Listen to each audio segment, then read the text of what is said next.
session, as you know, takes place on the fourth Tuesday of every month from 12:16 or 17 to 1:15. So today's topic is SBIRT in pediatric primary care. We're really fortunate to have a wonderful speaker who I'll introduce momentarily. Just a couple of housekeeping things first, though. So the session will be recorded and available on the MCPAP website at www.mcpap.org. So if your colleagues, if you have any colleagues who you think would be interested in hearing and who couldn't be here, please pass that along. A couple of PowerPoint slides will be available on the MCPAP website as well, on the Archived News and Webinars page under the About MCPAP menu tab. Our presenters, or our presenter, will stop for questions at several points during the presentation. There's also going to be time at the end for questions. This is a clinical conversation, so we would encourage people to feel free to ask questions so we can generate discussion. If you have a question or comment, please type the question into the question box during the presentation, and we will read out your question or unmute your line to enable you to ask your question at the time. You'll receive a brief survey at the end, and we would appreciate your feedback to help us to improve the program. So for today, our speaker is Dr. Sharon Levy, and she is a board-certified developmental behavioral pediatrician and an associate professor of pediatrics at Harvard Medical School. She's director of Adolescent Substance Use and Addiction Program, otherwise known as ASAP, Division of Developmental Medicine at Boston Children's Hospital. And this program includes clinical research, training, and policy arms. She's evaluated and treated thousands of adolescents with substance use disorders and has taught national curricula and published extensively on the outpatient management of substance use disorders in adolescents, including screening and brief advice in primary care, the use of drug testing, and the outpatient management of adolescents with opioid use disorders. She is the immediate past chair of the American Academy of Pediatrics Committee on Substance Use and Prevention, the president of the Association for Medical Education and Research in Substance Abuse, and serves on the board of directors of the Addiction Medicine Fellowship Directors Association. So thanks for joining us, and we'll hand it over to Levy, and we look forward to a very interesting presentation. So thank you for inviting me to talk about SBIRT in pediatrics primary care. I think that it's fair for me to say that that's one of my favorite topics. And just start out by saying I have nothing to disclose. So make a couple of points as we go through the webinar. The first point I want to make is that teen health care is an important opportunity to talk to kids about substance use health risks. We know by looking at samples that about 4 in 10 high school-aged youth, I'm talking about 14 to 18-year-olds, will report past year alcohol use, and about 10% will report binge in the last 3 months. Similarly, with marijuana, it's about 3 in 10 will report past year use, and half of those, or 1.5 in 10, report using marijuana monthly or more, so on a pretty frequent or regular basis. So I'm just sharing this data really to make the point that alcohol use and even heavy alcohol use, marijuana use and even heavy marijuana use are pretty common amongst high school patients. They have very real medical consequences and harms. So, for example, drinking, obviously, you know, in addition to all of the things that we think about that are associated with heavy drinking or alcohol use disorders, there are things like blackouts, which we often, because we know where they come from, we often discuss them a little bit. But in reality, that's a pretty serious neurological symptom that a patient is having. And we wouldn't say to a child, you know, well, we know that your neurocognitive and behavioral problems are coming from lead ingestion, and so since we know what it is, we don't have to deal with it, right? We would we would do whatever we had to. We would move hell and high water, frankly, to get the lead out of the house. And we should probably be thinking about that way about alcohol as well. Similar with marijuana, associated medical neurological symptoms, including hallucinations and delusions. We, in the substance use program, are seeing more and more hyperemesis syndrome or chronic vomiting, and also withdrawal symptoms, which can be very real and are not that uncommon with heavy marijuana users. There are very real medical costs. It's common. There are very real short-term medical symptoms associated with it, making really primary care an absolutely logical place to be looking for these things and dealing with these things. A point that I want to make is that formal screening tools are really critical for appropriate identification of substance use and substance use disorders. This is a slide from 2004. I don't know how many times I've shown it, but it's really making a very simple point, and that is that when medical providers are counting on their impressions or clinical instincts, they will most often miss substance-associated problems. So this slide shows that the sensitivity of clinical instincts for picking up substance use is about 63%. So more often than not, when kids were using alcohol or marijuana, their providers knew, but the sensitivity would be really lousy for a screening test of only 63%. Things get worse from there. To pick up problems, the sensitivity is only 14%. To pick up disorders, the sensitivity is only 10%. And this was 2004, so of course we were using DSM. And the sensitivity of picking up alcohol dependence by clinical instincts alone was actually 0%. So really, we're just not getting everything when we don't use appropriate tools. You shouldn't be surprised because there really are no visible signs of substance use or even early problems. Kids don't wear those problems on their sleeve. So this quote I took from a qualitative analysis. We had interviewed about 25 pediatricians around the country a number of years ago and asked them how they were screening their patients for substance use. So this is a quote from one of the physicians. It's an exemplar quote, a very, very common theme in this project, and he says, if patients are drinking, it's like high school kids who go out and have a couple of beers on a weekend here and there. It's not like chronic alcohol problems. So in other words, they're drinking. It's not that important a behavior. It's just a little bit here and there. But, you know, what I know after working for years and years in the substance use clinic is that you know if there are problems. They won't be telling you. So here I have this kid saying, oh, did I mention to you that I was suspended because I showed up drunk to a team dinner? This stuff happens all the time. But you won't know unless you ask, and you really can't ask an extensive list, really. So you want a screening tool that's going to pick it up for you. So the case that adults and kids don't use the same code. So for example, here this young man says, well, I drink occasionally, and his doctor is thinking, okay, well, that's probably something like once or twice a year, when really he's thinking only on Fridays and Saturdays, and really a lot of my friends drink on Thursday too, so I drink less than them. By the way, I don't have slides for this, but the same is true about volume. I routinely have kids in the substance use program telling me that they've had 15, 17, even 20 drinks on occasion, so sometimes the volumes are really enormous. And it's often prefaced by them saying, well, not that much, and so we just aren't coding these things the same way. I want to make the point that how you ask questions matters. I think as physicians and primary care providers, we're all trained to kind of know this, but we sometimes, you can forget, right?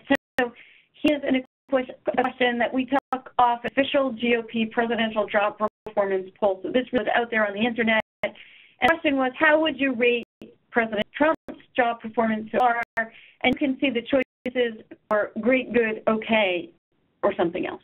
And so, if we don't ask the question right and give the right response items, we're going to see the data. You're going to get a lot of information by asking this question, but how well it reflects the reality or what you're actually looking for, I would argue, is a separate question.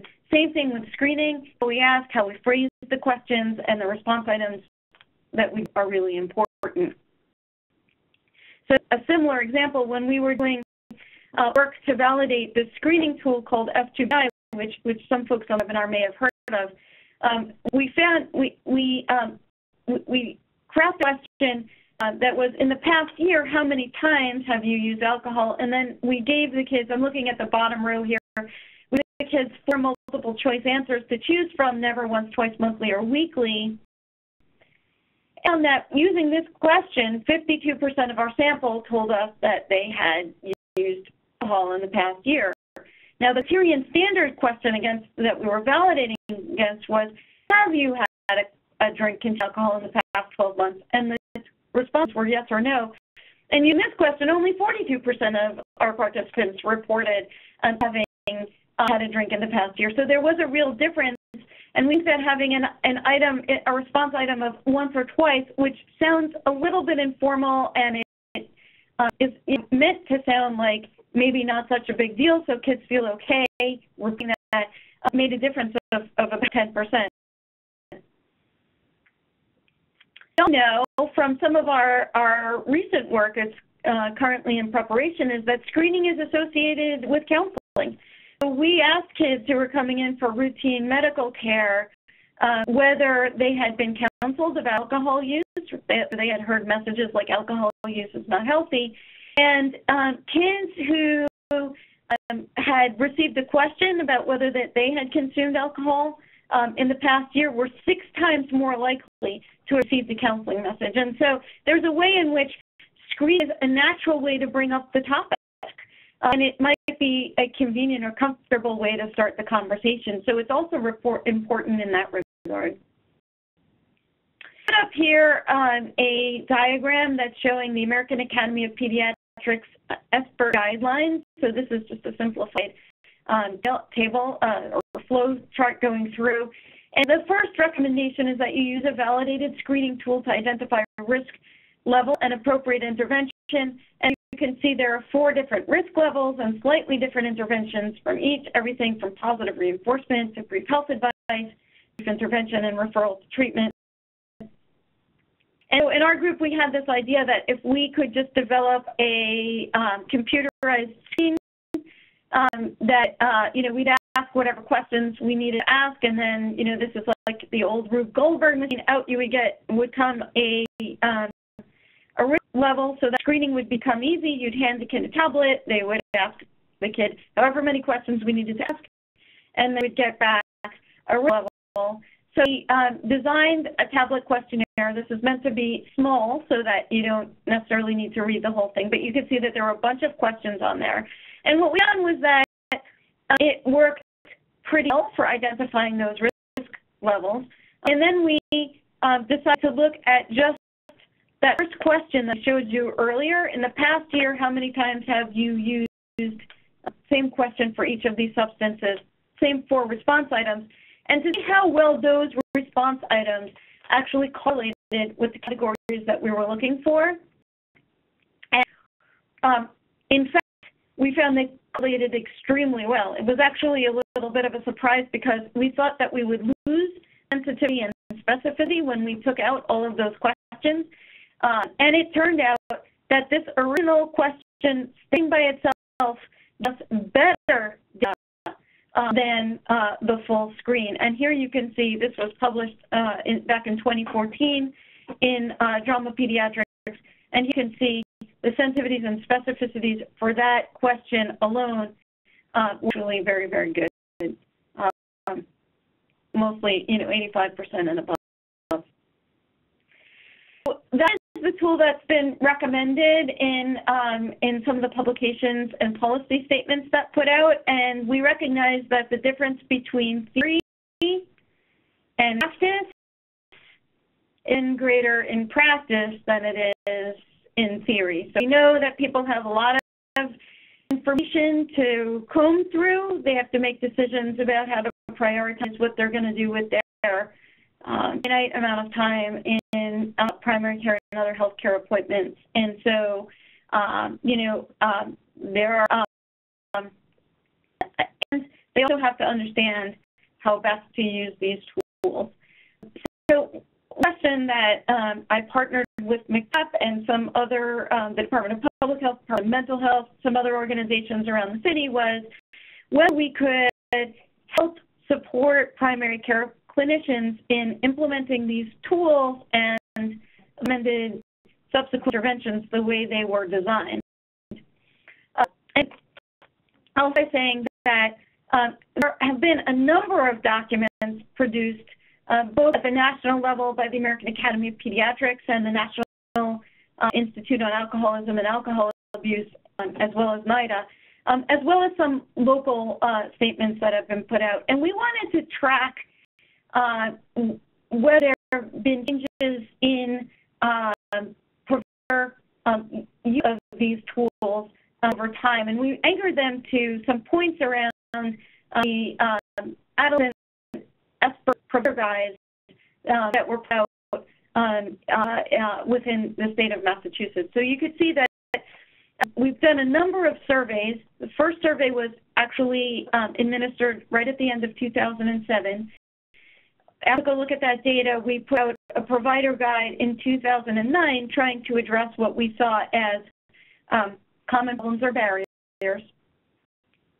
We then, in 2014, and then we updated the guide in 2015, again, trying to respond to common issues or barriers. I will spend some time now talking about the results.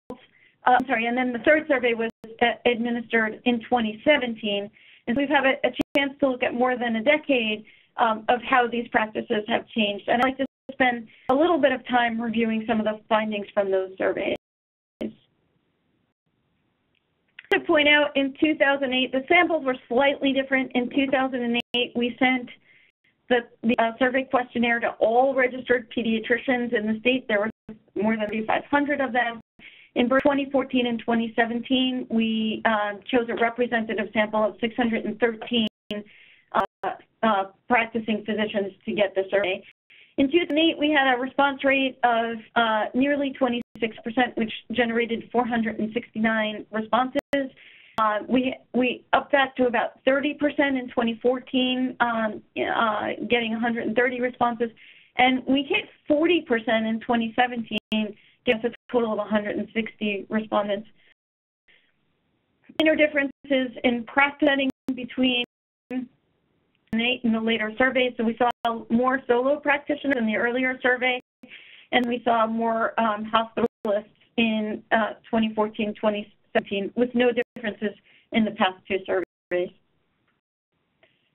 First, what we have is that annual screening rates have increased dramatically. So the first red that you see on there is not part of our data. It was data drawn from a survey of members of the American Academy of Pediatrics that was done back in 1997.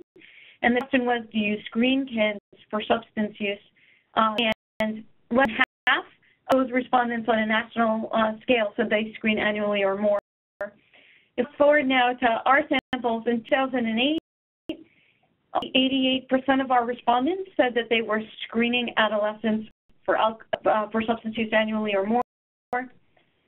In 2000, and even though that number is really very high, by 2014, after the first guide was published, that went up to 96%. And remarkably, in 2017, that number went up even more. We only one respondent who did not answer that question as yes in the past year, and that was even almost statistically significant. So clearly, we've hit a ceiling here. And it seems that practicing pediatricians are recognizing the importance of screening for substance use amongst pediatric patients. That's I think you could argue that's a cultural change that's taken place over the past 20 years, and it seems like that's pretty solid and no longer an argument that we even need to make. Interestingly, if we looked at barriers to screening, the barriers around knowledge, like I don't know how to do screening, I don't know which tool to use, significantly between 2008 and 2014, so that was after the publication of the first guide. during the same time period, there were no decreases in barriers regarding time, like I don't have enough time to screen, or staff, I don't have enough staff backup to screen. So it remained stable. So we had the sense that the education that we're putting out, both at local and national levels, were having some sort of impact.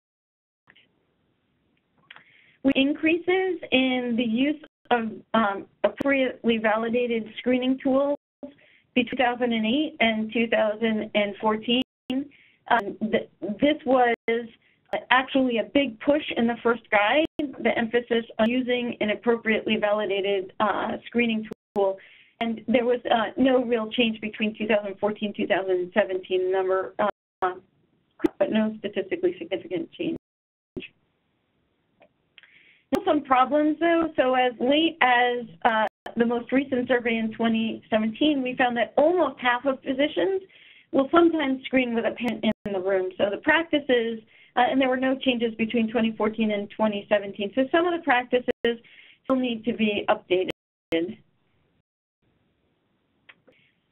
So screen responses in both 2014 and 2017, we went beyond asking about screening to actually ask folks about they respond to screening results. And you can see here that in our 2017 survey, most of our respondents doing all of the interventions that we recommended, including positive reinforcement, brief medical advice, telling kids that it's better for their health to stop. In other words, counseling something that looks like a brief intervention, really negotiating some behavior change with them to treatment and follow-up.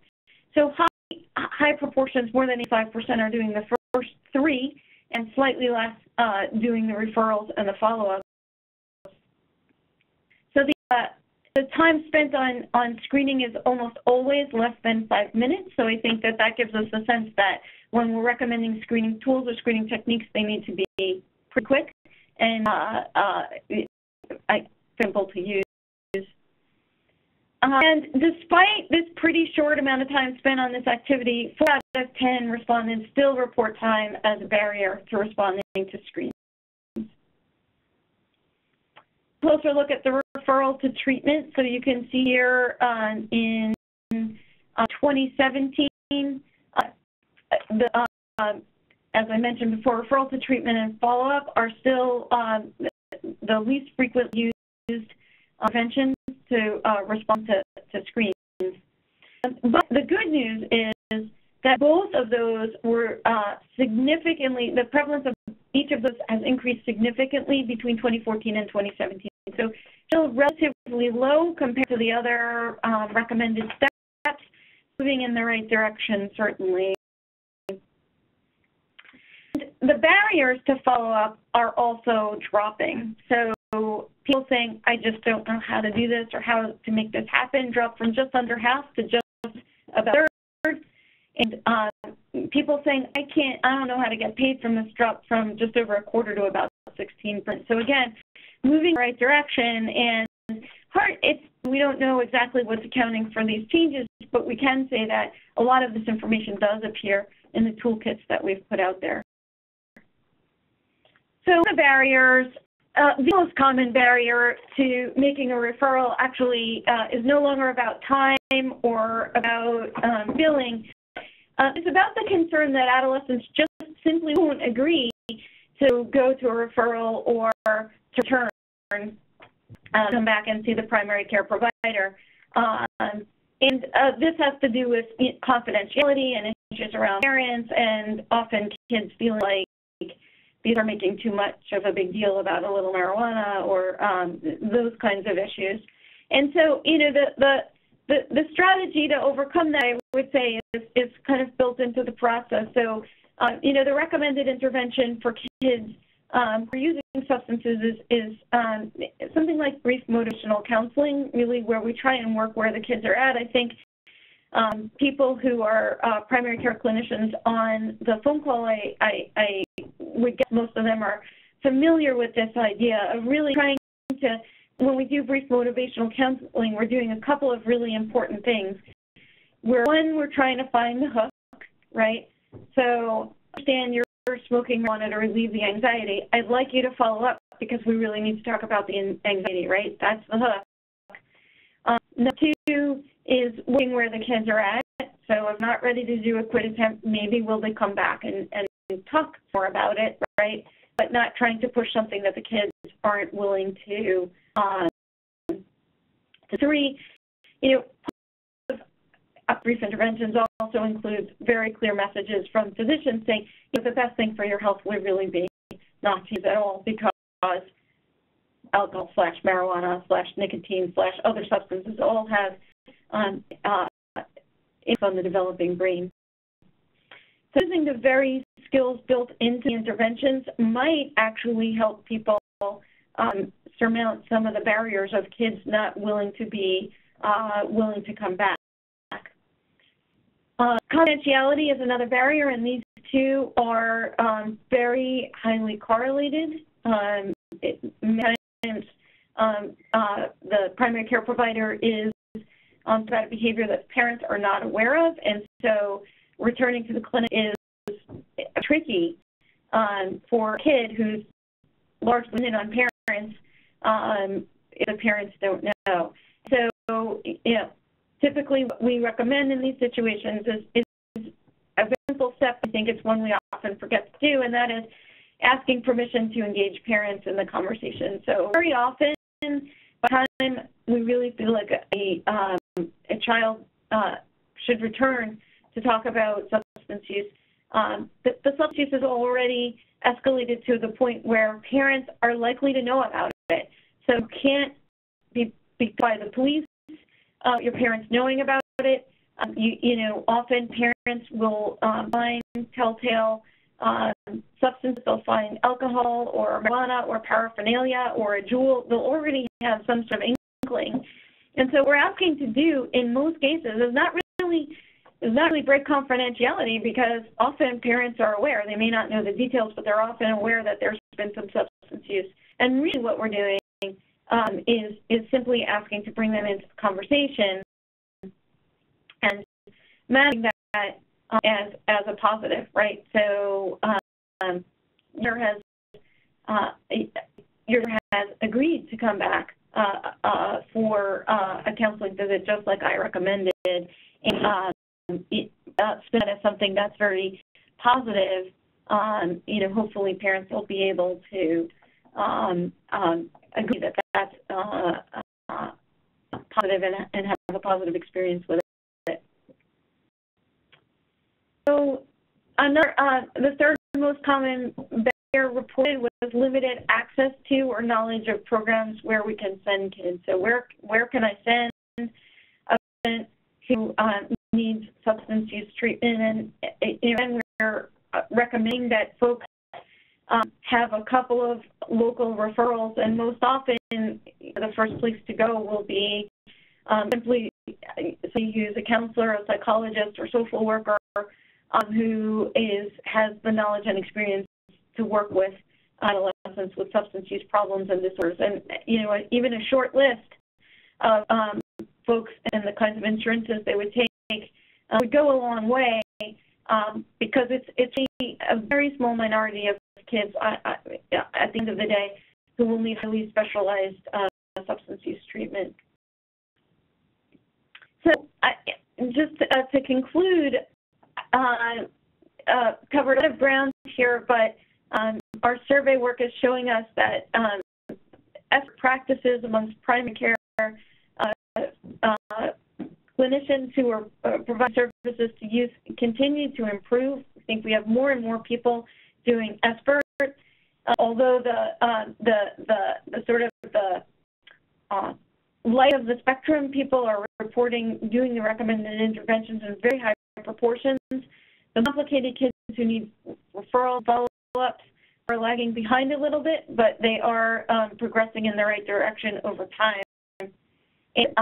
And in the future, more training on overcoming team resistance and managing confidentiality might be helpful to forward doing primary care. That I would like to stop there. Thank you for your attention, and we have plenty of time left. So I know this is a clinical conversation, and I'd be delighted to take questions.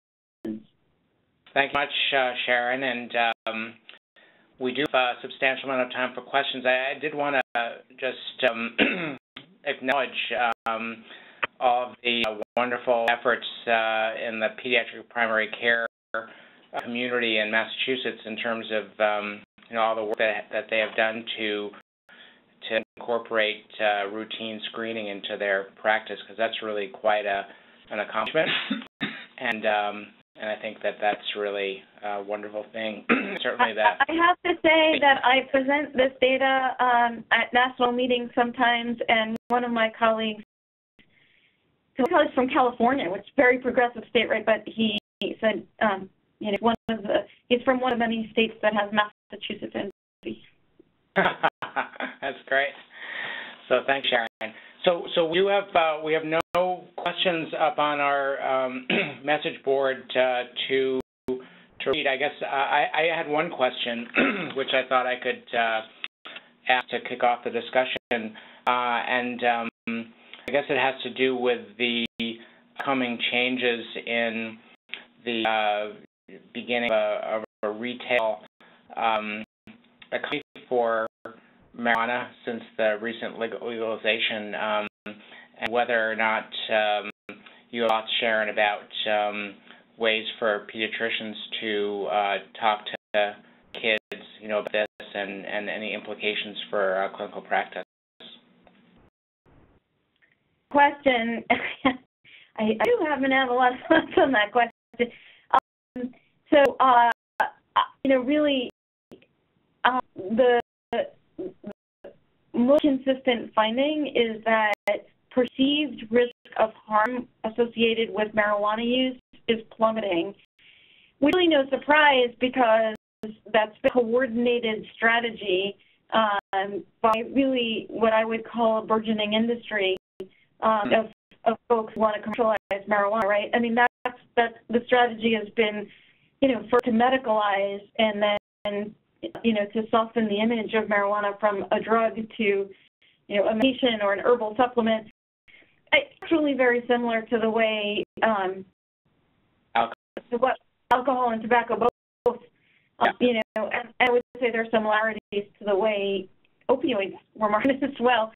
That is happening. It's having an effect that we can measure on all of the national surveys. We see very, very consistently that the risk of harm in marijuana use is dropping amongst teenagers. That's ideal because it is the best harbinger of increased rates. So, it's not the only factor determining use rates. It's an important one. So you can really bet, despite all these disclaimers that, we in Washington State and nothing happened. I don't think that the final word is out. I think that you're going to see more use and see heavier use, because for kids who feel like it's an herbal supplement, they stop it using once in a while. So that messaging has taken hold, and I think that as physicians and healthcare providers, really what we do is we just counter that message, and we can use our position as experts on health to say there are a lot of messages out there. What I know about marijuana, marijuana interferes with growing and developing brains, period. Would be a credible voice that counteracts the message that's coming out of the industry. I think those kinds of messages are important. It's going to be hard for us because there's a lot more. there's a lot more incentive, and there's a lot more. There's a lot more messaging of how safe and benign and even helpful marijuana is. So it's to overcome it. But I think that is the contribution that we can make. I would urge people who practice primary care actually spend a little bit of time. I don't think it needs to be a lot of time on understanding in greater detail what the actual consequences of marijuana use, particularly to the developing brain, are, because I think that's really where the money and the biggest concerns are. There'll be other concerns too, but I think in terms of where the biggest concerns, especially for young people, are is going to be around brain development and taking the time to really understand, so that if there are follow-up questions, or you can talk to kids and engage them in more depth and more credibly when those questions do arise or when kids push you on it. Yeah, Sharon, I think that's very helpful. There's no other questions. I wonder if you could speak a little bit to MAT for adolescents with opioid use disorders and the role of primary care providers in terms of that area. So medication treatment for opioid use disorders, as well as, by the way, I'll also throw in alcohol use disorders and nicotine use disorders. All three recommended for adolescents with these conditions, and ideally kids be able to access this in primary care. What we know about kids with opioid use disorders is that when they exist, estimates are about 150,000 kids in the United States under the age of 18 meet criteria for an opioid use disorder. Most pediatric practices will go older than that. Will go to age 22 or sometimes 24. So as you get older, of course, the numbers of people with opioid use disorder increases. And so you can estimate a typical, at a moderate sized practice, you'll have probably, a handful of patients, mostly older teens and young adults, will have opioid use disorder. And on a national scale, that the younger you are, the less likely you are to get treatment, which is a tragedy because the outcomes are best when we treat early. But estimates range from 2% to 25% of kids with opioid use disorder get medication treatment, so they're better for adults, nearly 50%. And the kids who do get treatment, even that small percentage who do access opioid medications for opioid use, do much more poorly in terms of engagement or remaining in treatment compared to adults, and that's almost because there's squeeze of programs that are designed for adults and not really meeting their developmental needs. So, I think we have a couple of subspecialty programs here in Boston. There are the three major at Mass General, Boston Children's, and Boston Medical Center. There are smart other ones, and I don't mean to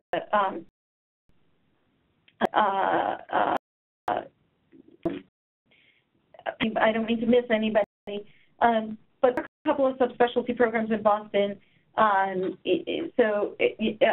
Where we can serve kids, but particularly treatment, particularly at the beginning, can be rather intensive. We like to see kids at least once a week for a couple of weeks till they're stable. If you're driving from West Mass or the Cape, you're looking at a 2.5-hour each way. So that's the kind of commitment that families and kids find hard to make. So getting local treatment is really important. I very strongly encourage prior pediatricians to get those buprenorphine waivers and prescribe to be ready to prescribe to the handful of kids in the practice who likely have this problem. Part of the work, one of the projects we do at Children's Hospital is that we are trying to integrate substance use services integrate more advanced substance use services into our primary care networks. We have right now 2 of our practices waivers been ready to go. One of them has already treated a couple of kids with opioid use disorder, and they're managing that really beautifully, doing very well with it. The other one is just recently up and running in February and waiting for the first patient with opioid use disorder to present, but ready to go when that happens. So, I think it's certainly possible. The folks that live in these 2 practices seem to be comfortable doing it with support, and so I encourage people to do it. And if you can't do it, make sure that you have a referral spot for these kids. That's nice. Thank you, Sharon. I would actually add that Massachusetts, particularly Medical Center, sponsored a waiver training, specifically for adolescent providers providers. And it was last spring, and I believe it was in April, and I attended it, and it was really well done, and I hope they repeat it. But I do think that a lot of adult primary care doctors prefer, really so, I think in many cases, for patients to be induced and stabilized in a specialty clinic for Suboxone, and then they might accept them back for kind of the maintenance phase of treatment. But I think, as you say, because so many of those specialty programs are really not oriented to providing a service that's really kind of suited to adolescents, then I think it may be preferable for people to get their induction in the primary care setting, especially since many of the adolescents don't have significant medical complications at that point, so it's not complicated. So I agree. I think pediatricians should really try to consider getting a waiver trained. So a whole bunch of questions. And I just would like to add just one piece of information. So here at Children's, we do those trainings periodically. Typically every couple of months we put on training, and if anyone on the phone would like participate in one of those, I'm happy to provide my email address, and by emailing me I can always tell you when the next one is coming. Okay. I have a bunch of questions actually now. So from Jordana Willers, the question is naltrexone recommended for youth, and if so, at what age, and how can providers find out who prescribes this in Massachusetts? So do you have thoughts about that? Yeah, thoughts about that. So naltrexone is FDA. The indication is for 18 and over. Although the FDA, and I've never seen them do this for another substance, but the way the indication is written is confusing because it says that it's for patients 18 and older, because patients under age, there's not enough information on patients under age 16. So it's they were testing that 16, even though the full indication is for 18. I will say that there was a very recent trial, VITA, that showed that naltrexone looks like it works about as well as buprenorphine. I've been doing this a long time. I tend to think of buprenorphine as first line. That's my clinical experience.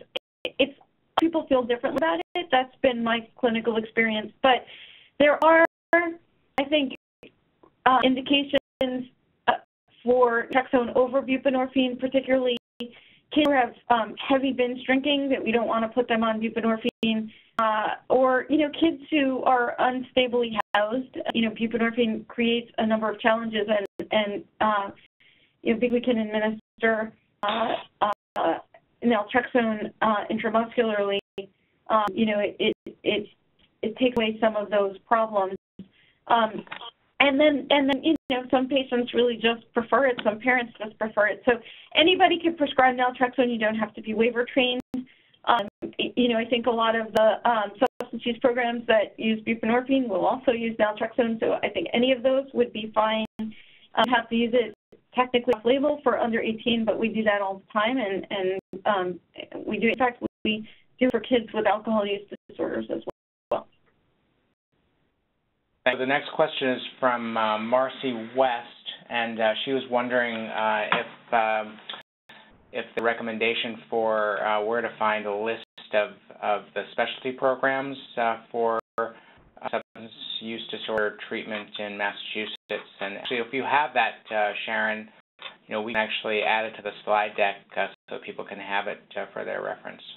Well, the Department of Public Health maintains a helpline. It's a 1-800 number. They're really very helpful. So when you have a kid in the office who you really feel like needs to go into into specialty treatment for a substance use disorder, you can get a live person on the line who will negotiate, who will help you negotiate that pathway. And we can, I think the number's in the toolkit, we can get it out there. So there's other questions. Ruby Hang from Western Mass actually is asking about where to find a copy of the screening questionnaire that you referred to in the beginning of your talk. there are a couple of places you can find that. So one is that it's in the Adolescent SBIRT toolkit that was put out in May 2018, and I think that's probably, I'm sure that's available online, and I think probably still available in the clearinghouse, and actually would ask John to help us where folks can find that. But if you want to find a copy online, you can go to the NIDAMED website and look on adolescent screening tools, and you'll find there are two there. One is called the BSTAT, the other is the S2BI. So what? Remind them it's on. Oh, yeah, just to remind everyone that we have screening instruments available for download, as well as the toolkit on the MCPAP.org website. So can you scroll up, John? Yeah, so Monica Lee looking, Sharon, if there are any chart reviews that you use to validate the self-report screening practices in Massachusetts? That question, we didn't do a chart review. It would be an interesting thing to do. You know, these are self-reported practices, so we don't really know.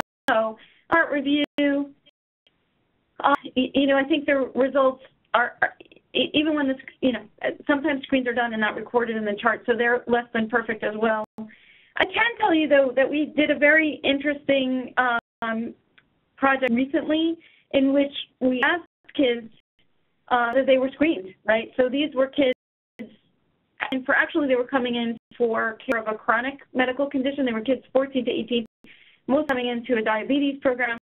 And we asked them, last year, has anybody on your medical team asked you if you drink alcohol? And, we found very, very high rates. Now, these are subspecialty clinicians, so they're not the primary care docs, right, who were the targets of the surveys that we were seeing out.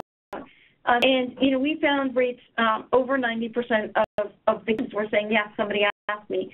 So these are we can't really compare them because it's not really the same doctors responding to the surveys as in this project. It did really give us the sense that the field has moved, and doctors clearly are asking kids whether they're using alcohol. Okay. Thank you. And so we actually are at questions. So at this point in the talk, if people have a question, feel free to type it in. But before we end, I wanted to just remind everyone that for any questions related to substance use disorders, including questions about medication treatment for addiction, you should definitely consider calling MCPAP.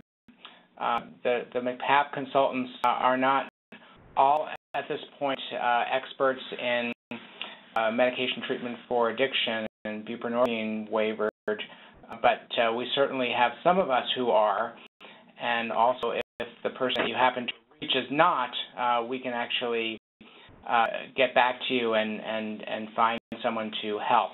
So MCPAP is committed to trying to support best practices for treatment of all behavioral health conditions for kids, including substance use disorders, and we're definitely interested and eager to field questions about any of these topics. So, Sharon, do you have any final thoughts before we close? It looks like we're out of questions, and we can wrap up a little bit early. The thing I'd like to add is that we can put a number for the helpline on the slides. There's also an online site. It's time-online.com. And that's a site maintained by the DPH that can help to treat matching when you have a kid that you're pretty sure needs more than just outpatient management for substance use problems.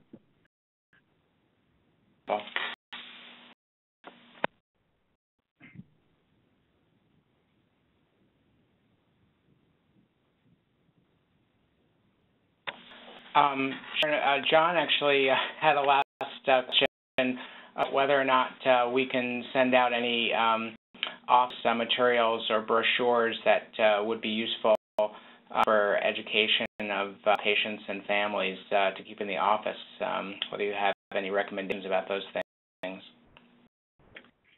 That's a good question. I think the American Academy of Pediatrics has made a couple that I think are pretty good. That I don't know how recently they've been updated, but I know within the past 5 years or so, I helped them work on a number of different topics for